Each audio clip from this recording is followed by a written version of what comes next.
কোনো প্রকার mixing jar অথবা ব্লেন্ডারের ঝামেলা ছাড়াই খুব সহজে আজকে বানিয়ে নিব লাচ্ছি। আর রেসিপিটা কিন্তু থাকছে আপনাদের জন্য। এটা কতটা ইয়ামি হয়েছে এবং দেখতে লোভনীয় হয়েছে, আর খেতে তো তার থেকেও দারুণ। তো এই রেসিপিটাই আজকে শেয়ার করতে যাচ্ছি, এবং মিক্সিং জার ব্লেন্ডার ছাড়াই। তো লাচ্ছিটা বানানোর জন্য প্রথমে এখানে আমি নিয়ে নিব দই।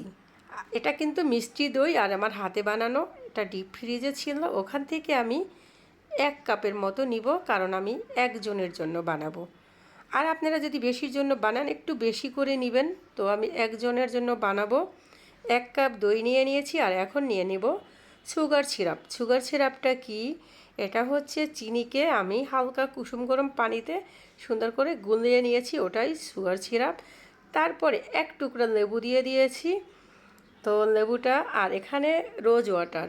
যেহেতু আমি লাচ্ছি বানাবো, দোকানের একটা ফ্লেভার দিতে হবে, তো ওইখান থেকে আমি 1/2 চামচ দিয়ে দিয়েছি। আর সুন্দর করে একটা হ্যান্ড উইংস দিয়ে অনবরত বিট করে নিতে হবে। তো দেখেন, বিট করতে করতে একটা সময় অনেকটাই ঘন হয়ে যাবে। আর এভাবেই কিন্তু আমরা মিক্সিং জার অথবা ব্লেন্ডার ছাড়া খুব সহজে লাচ্ছিটা ঘরে বানিয়ে বাচ্চাদেরকে দিতে পারি। এখন তো প্রচুর পরিমাণে গরম, তো এই গরমে এরকম একটা লাচ্ছি হয়ে যাক মজাদার। তো আমি মাঝে মধ্যে আমার ঘরে এভাবে করে থাকি।